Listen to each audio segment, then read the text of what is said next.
राजकीय उष्माघाताचा बळी सुनील तटकरे ठरलेले आहेत आणि त्यामुळे त्यांनी शरद पवार यांची भेट घेतलेली आहे. ती त्यांना का भेट घ्यावी लागली? कारण की कामाख्या मंदिरामध्ये त्या सुनेत्रा पवार, पार्थ पवार, जय पवार यांच्या सोबत जे सुनील तटकरे होते ते येताना मुख्यमंत्री देवेंद्र फडणवीस यांच्या विमानाने महाराष्ट्रात परतले. आणि मग ते 28 जानेवारी ते 31 जानेवारीच्या दरम्यान बारामतीमध्ये ज्या पद्धतीचं राजकारण खेळलं गेलं त्याचा फटका, त्याचा सगळा अचूक अंदाज शरद पवारांना त्याच वेळेला आला.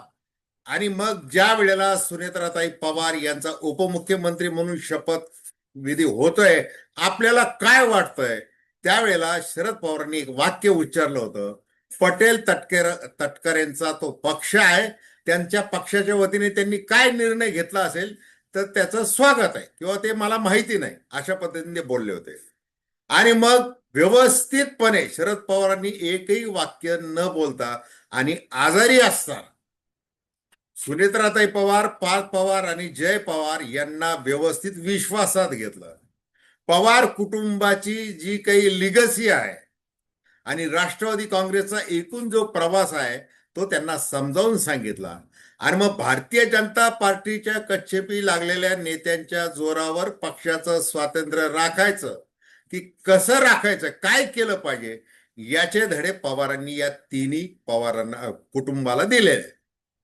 मग अशा परिस्थितीमध्ये आपण प्रदेशाध्यक्ष म्हणून किंवा कार्यकारी अध्यक्ष म्हणून म्हणजे पटेल की आम्ही एनडीए सोबत आहोत, विलिनीकरण जर व्हायचं असेल तर मग कोणत्या राष्ट्रवादीचं कोणत्या राष्ट्रवादीमध्ये विलिनीकरण होणार, अशा प्रकारची भाषा जी आहे आणि ती अतिशय आत्मविश्वासपूर्ण भाषा केली जात होती.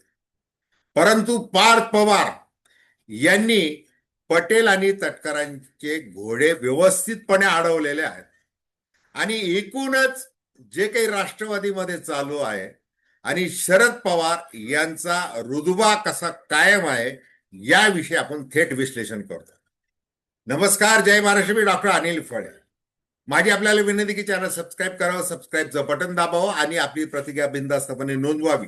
एक तटस्थ भूमिकेतून स्वतंत्र पत्रकारिता म्हणून आपण चर्चा करत असतो, ती सर्वसामान्यांच्या दृष्टिकोनातून.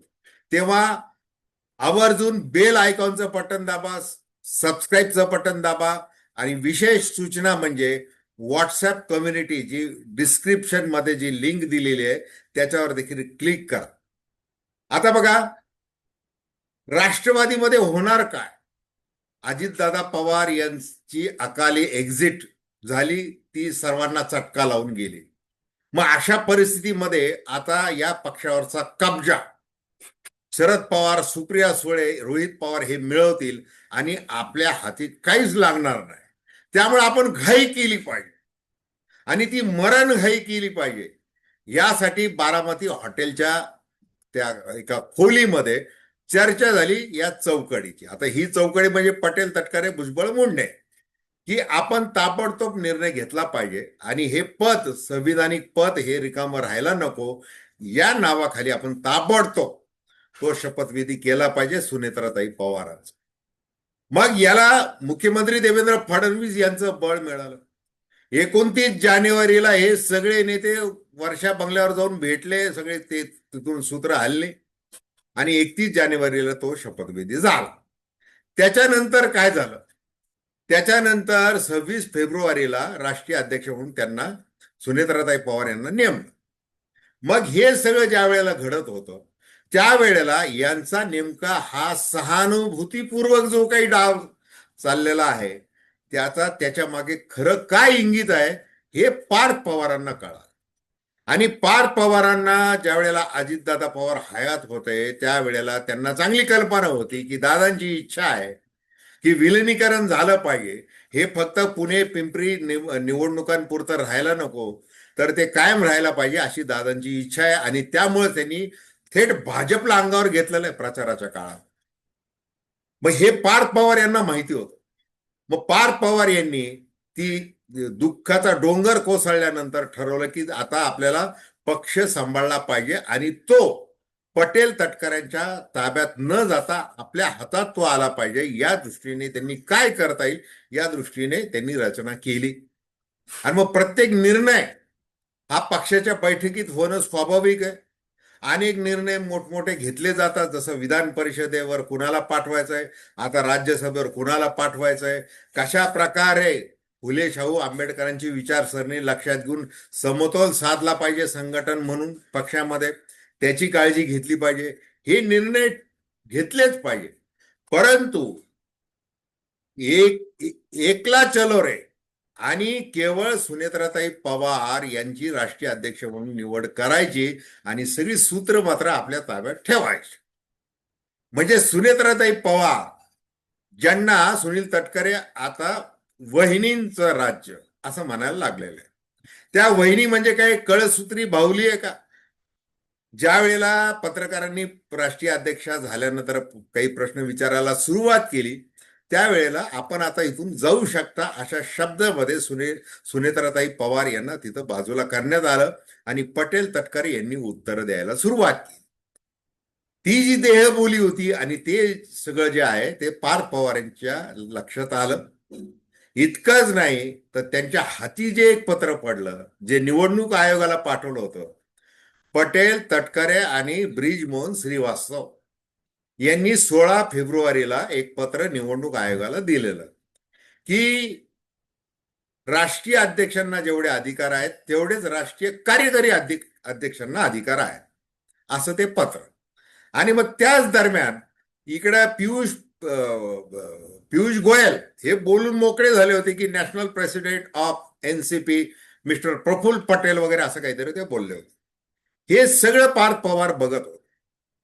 परंतु आपण योग्य वेळेला काय ते करू असं म्हणून त्यांनी 10 मार्चला एक पत्र पाठवलं शिवाजीराव गर्जे यांच्या मार्फत.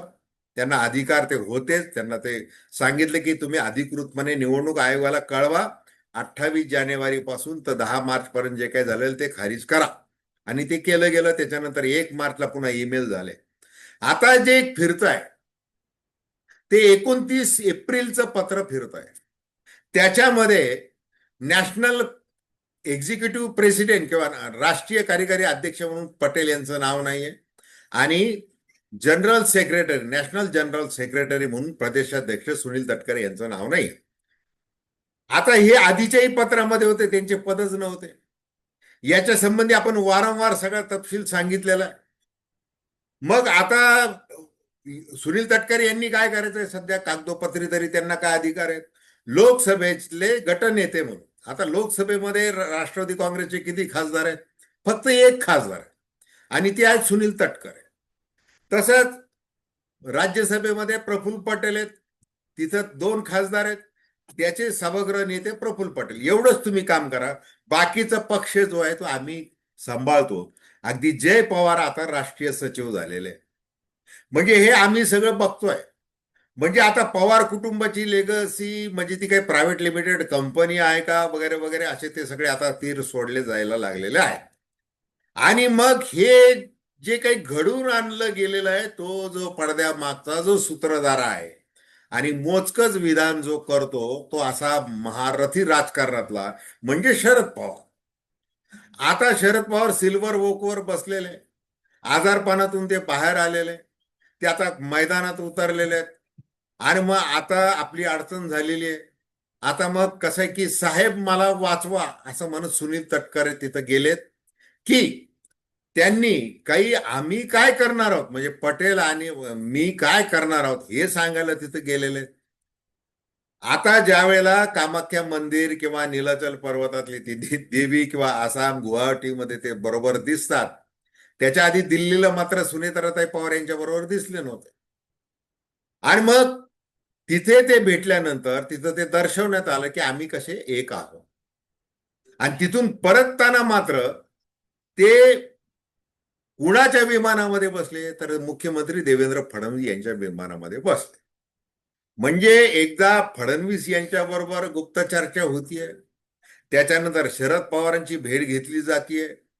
इकडं पार्थ पवार, जय पवार, सुनेत्राताई पवार ह्या व्यवस्थितपणे कागदोपत्री जे काही घोडे नाचवत आहेत त्याच्याहून त्यांनी त्यांचा या दोघांचा पत्ता व्यवस्थितपणे कट केलेला आहे. हे नेमकं काय सांगून जात आहे? आणि 2004 मध्ये ज्या वेळेला संधी आली त्यावेळेला अजित पवार यांना काही मुख्यमंत्री का केलं नाही असं सुनील तटकरे विचारतात. दुसरं विलिनीकरण, विलिनीकरण कशाचं विलिनीकरण? मग आम्ही एनडीए मध्ये आहोत, मग शरदचंद्र पवार राष्ट्रवादी काँग्रेस आमच्या पक्षामध्ये येणार आहे का, वगैरे वगैरे असं बोलून आम्ही किती राजकीय दृष्ट्या तुम्हाला अडचणीत आणतोय असं ते भासवलं. इकडे भारतीय जनता पार्टीचे सगळे फडणवीस ब्रिगेडचे सगळे सगळी टीम कामाला लागलेली की हा पक्ष कसंही करून एकत्र यायला नको. त्याच्यामध्ये शरद पवार, सुप्रियाताई सुळे यांची पूर्ण बदनामी झाली पाहिजे. मग त्या कशा लग्न समारंभ असल्यासारख्या नाचल्या, इकडं तिकडं वावरल्या, काय केलं वगैरे ते सगळं पसरवायचं सोशल मीडियामध्ये सगळं चाललेलं आहे. आणि हे आपल्या किती हिताचं आहे हे प्रफुल्ल पटेल आणि सुनील तटकरेंना आजही वाटतंय आणि उद्या देखील ते वाटत राहणार आहे. कारण ते वेगळ्या वाट्यावर जाण्याची चिन्ह आहे. आणि विलिनीकरणाच्या संदर्भात दादा तर माझ्याशी काही बोलले नव्हते, ते माझे मित्र होते असं देवेंद्र फडणवीस एकदा नव्हे अनेकदा बोललेले दरम्यानच्या काळामध्ये. म्हणजे आता जर हे विलिनीकरण आता शरद पवारांनीच जर स्वतः थांबवलेलं आहे, मग पण यांना सुखासुखी सत्तेमध्ये राहू द्यायचं नाही. हे राजकारण आहे, निष्ठुर राजकारण आहे, चाणक्यांचं राजकारण आहे. आणि मग या तटकरे पटेल यांच्यामध्ये हे झालं, ते पार्थ पवार जय पवार यांच्यामध्ये पण ते झालं पाहिजे, हे सगळं काळजी घ्यायची.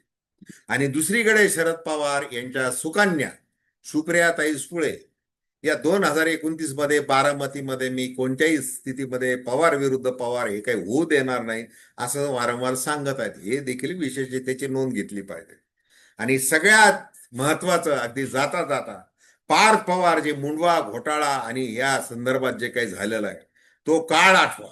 शरद पवारांना ज्या वेळेला त्याविषयी विचारलं होतं त्यावेळेला त्यांनी सांगितलं होतं की मुख्यमंत्री देवेंद्र फडणवीस यांना त्याबद्दल अधिक विचारा.